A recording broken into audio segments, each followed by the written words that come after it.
Diaxa Fortnite V2, exact cum am promis, îl am aici în dreapta mea și se descurcă foarte bine în Fortnite și decent, aș putea spune, în celelalte jocuri. Și o să fac o paranteză aici. Cineva prin comentarii tot întreba de ce nu testăm 2K sau 4K și așa mai departe. În primul rând, dacă tu conectezi un televizor 4K la un desktop, o să ai o experiență vizuală De ce? Pentru că semnalul e diferit în primul rând. Felul în care semnalul se transmite prin cablu, chiar dacă ai HDMI la monitor, televizor, este diferit și atunci apar anumite, hai să le spun așa, laguri. Și pe lângă asta, o plasmă 4K sau un monitor mare 4K nu o să aibă exact aceeași densitate pe care o are un monitor dedicat de desktop sau mai bine spus de gaming sau de editat fotografii și așa mai departe. Practic, experiența de utilizare nu este aceeași, pentru că în momentul în care tu faci 2K sau 4K îți cad și FPS-urile și atunci nu are rost să mă joc la o rezoluție mare și să am FPS-uri mai mici când pot să am o rezoluție mai mică, mai multe detalii și mai multe FPS-uri. Cam asta este logica din spate. Acum, revenind la Diaxa Fortnite V2, 2600, RX 570 de 8 GB, 8 GB RAM, un singur stick, așadar în cazul în care vei vrea să faci un upgrade poți să mai adaugi încă un stick de memorie pentru că mai ai un slot liber, 480 de GB SSD, spațiu de stocare și carcasa este o carcasă Segotep simplă pe care am mai văzut-o la diverse Diaxe pe care noi le-am testat aici. Cumva este un upgrade pe partea de placă grafică și un upgrade mai mare pe partea de procesor. Însă, având în vedere că se numește Fortnite, este făcut pentru a rula Fortnite cât mai bine. Așadar, o să începem sesiunea de gaming cu Fortnite și le vom testa și în celelalte jocuri. Bineînțeles, jocurile la Full HD cu detaliile date pe mediu, high sau combinații între mediu și high. Practic, am făcut setările ca să pot să trag cât mai multe detalii și să am o experiență de gameplay destul de bună. Dar înainte de toate, nu uita să te abonezi și să activezi notificările, iar mai apoi intră pe cel.ro/giveaway pentru a te înscrie în concurs. Ca de obicei, începem cu Cinebench, unde am scos 2792 de puncte pentru multicore și 397 de puncte pentru single core.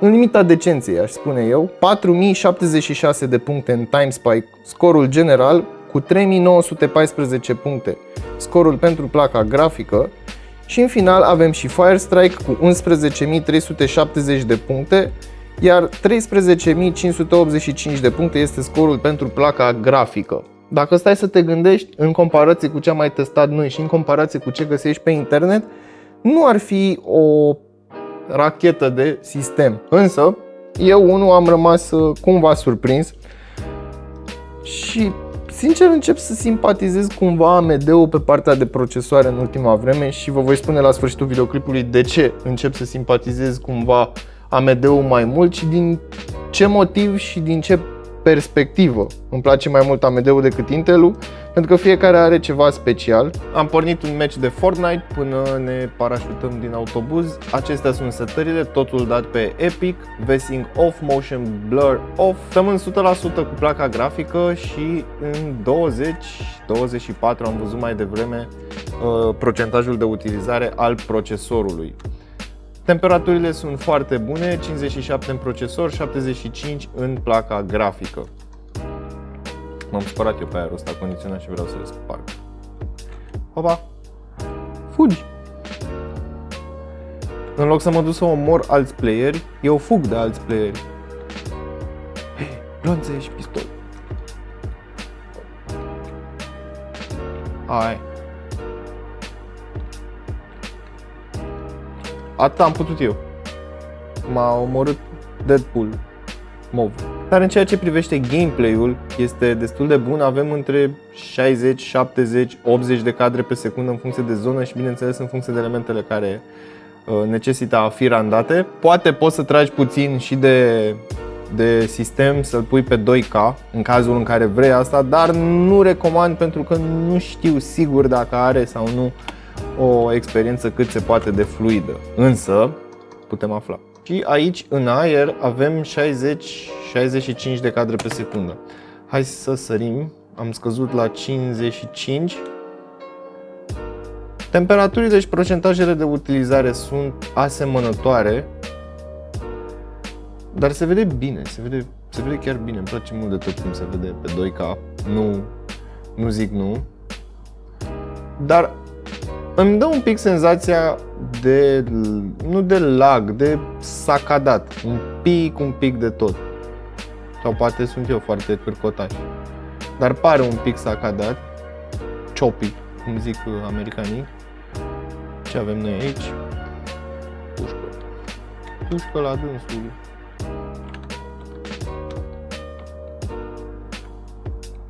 Da, chiar și la 2K, în ciuda faptului că avem între 50 și 60 de FPS-uri, pare o idee sacadat, dar nu mă deranjează, sincer să fiu. Am deschis și PlayerUnknown Battlegrounds. Hai să ne uităm și la setări. Eu le-am dat pe toate, pe High, deși mai există aici Ultra, dar îl voi lăsa pe High pentru că am cel mai bun raport de FPS-uri. V-Sync-ul și Motion Blur sunt Disable, la fel și Sharpen, iar rezoluția este Full HD, modul Full Screen. Hai să fugim de aici. S-a făcut ceață. Cumva vremea din joc empatizează cu vremea de ieri. Dar îmi place. De fapt nu de ieri, că voi vă uitați în altă zi. Nu mai contează. În ceea ce privește utilizarea, placa bineînțeles este 99-100%, iar procesorul între 23, 28, între 20 și 30%, cam aceasta ar fi range-ul în care se mișcă. Temperaturile din nou sunt foarte bune. Ce-am găsit eu aici? Nope. Ah. Și acum o să mor pentru că eu m-am fățuit foarte mult, ca fraierul, în zona de... Nu în zona de gameplay, mai bine spus. O să fug sau o să încerc să fug, să mă salvez, deși nu cred că am nicio șansă. O să mor. Dar în ceea ce privește gameplay-ul, este fluid, nu am lag, nu sacadează, nu se întâmplă absolut nimic. Îmi place pentru Full HD, mi se pare o alegere destul de bună pentru cei care nu au un buget atât de mare.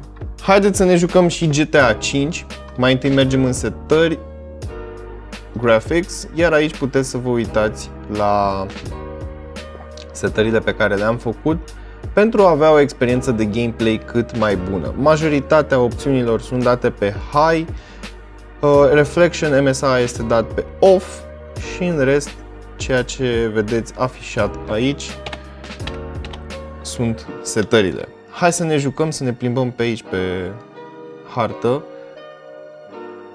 Avem un procentaj de utilizare variabil la placa grafică. Da, jocul este destul de vechi, însă destul de solicitant pentru majoritatea sistemelor de genul acesta. Însă, se vede destul de bine. Ia uite. Cât abagul. Bun. Între 60 și 70 de grade sunt pe scara Fahrenheit. Nu mă băgați în seamă. Între 60 și 70 de cadre pe secundă avem în momentul acesta. Temperaturile sunt foarte bune, sunt cele afișate pe ecran. Văd că nu variază atât de mult, însă ce variază cel mai mult este utilizarea plăcii grafice. Nu înțeleg exact de ce se întâmplă acest lucru, dar nu mă deranjează atâta timp cât jocul se mișcă fluid și nu am nicio problemă. Hai să ne jucăm și Anthem, iar setările din acest joc sunt toate date pe Medium și aș vrea să fac o precizare aici. Mai țineți minte că data trecută am testat Anthem pe High, cu toate aceste setări date pe High. Și am zis eu că are o oarecare... Da, vreau să ies fără să dau apply. Are o oarecare textură ciudată, inclusiv pe High, și îți dă senzația aia de textură pufoasă. E bine, cam același lucru se întâmplă și aici, însă cu detaliile date pe Medium, tot la o rezoluție Full HD, pare mai bine definită aproape orice textură, de la iarbă, la armură, la animăluțele astea care zboară pe aici și așa mai departe. Așadar, în ceea ce privește acest joc, mai precis Anthem-ul, chit că îl joci la medium, chit că îl joci la high, nu mi se pare o diferență foarte mare. În schimb, pentru această placă grafică, după cum puteți să observați, este între 80 și 98-99%, adică fluctuează undeva și sub 97% procentajul de utilizare și procesorul preia și el din sarcină și avem între 60 și 70 de cadre pe secundă. În momentul în care îl dau pe high, deja nu mai pot să mă joc pentru că am frame drop-uri, sub 30 de cadre pe secundă devine laggy și foarte sacadat și nu-mi place acest lucru. Însă, din perspectiva texturii, dacă îl dau pe medium, este exact ceea ce vedeți în față.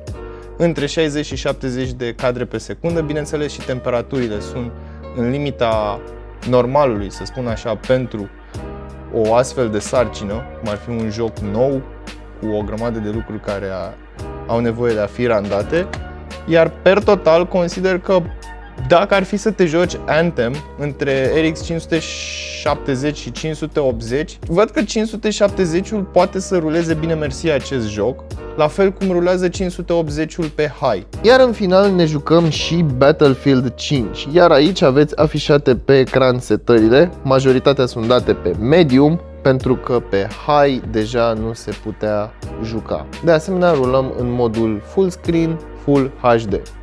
Avem o rată de cadre pe secundă undeva între 70 și 80 de FPS-uri, temperaturile din nou sunt foarte bune și de data aceasta văd că sunt foarte apropiate, adică 62 în procesor cu 68 în placa grafică. Asta înseamnă că este mai solicitat procesorul în acest joc. Acest lucru se poate vedea și în procentajul de utilizare, care este 86 pentru procesor și 80 pentru placa grafică. Bine, după cum puteți să observați, ele variază destul de mult, însă sunt cam în aceeași zonă. Avem și câteva sacadări foarte mari și aș putea spune că este un frame drop imens în acest caz. Posibil să fie serverul, însă mă îndoiesc că este acest lucru. Am repornit jocul, dar de data aceasta cu DirectX 11. Rata de cadre pe secundă, din nou, este în aceeași zonă, între 80 și 90 de data aceasta, dar din nou cu dropuri destul de considerabile, după cum ați putut observa, sub 70 de cadre pe secundă.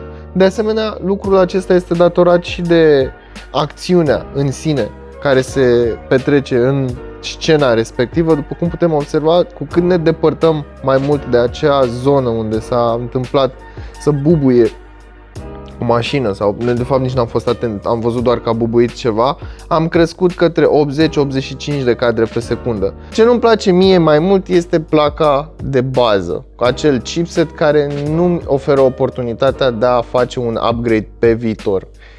Însă, chiar dacă se va învechi, acest sistem va putea primi alte întrebuințări, cum ar fi Photoshop, Adobe, orice de la Adobe care încă mai au versiuni vechi ce pot fi downloadate și bineînțeles rulate pe acest sistem. Poate fi un media center cât se poate de bun sau, de ce nu, un gaming rig pentru jocuri de dinainte de 2020. Ne apropiem și de finalul acestui videoclip și am spus că o să vă povestesc de ce îmi place mai mult AMD în ultima vreme. În ceea ce privește upgrade-ul acestui sistem, ai putea să mai pui o memorie de 8 GB RAM ca să faci dual channel și în momentul în care vei avea dual channel, acele sacadări ocazionale se vor reduce ceva mai mult, nu neapărat considerabil. Dar acest lucru depinde și de joc și de optimizarea jocului în sine și așa mai departe. Sunt mulți factori care influențează felul în care jocul rulează pe un anume sistem. De ce îmi place mie foarte mult AMD-ul? Pentru un utilizator de rând este mult mai ieftin și oferă o performanță apropiată de cea pe care Intel o oferă. Însă, să spunem că există mai mulți oameni ca mine care pur și simplu au nevoie de un sistem pe care să ruleze diferite jocuri, joculețe, are o curiozitate și vrea să testeze și să joace ultimele titluri apărute în anul curent, însă poate nu ai un buget atât de mare de a da pe un sistem care stă static acasă și tot ce faci este să stai în fața lui. Chiar dacă ai un 2600X la anul, să zicem, care începe să scârție puțin de tot, peste 3 sau 4 ani de zile te poți bucura de experiență de gameplay în jocuri care au grafică foarte bună, care au ieșit în 2017, 18 sau 19. Bine, majoritatea jocurilor moderne nu au acel replayability, adică da, ok, ai terminat un joc, dar nu toate sunt ca Dark Souls, să spunem, pe care l-ai mai jucat încă o dată doar pentru că ți s-a părut mișto jocul. Iar în cazul în care, nu știu, ai nevoie de ceva stație grafică, workstation, workbench sau mai știu eu ce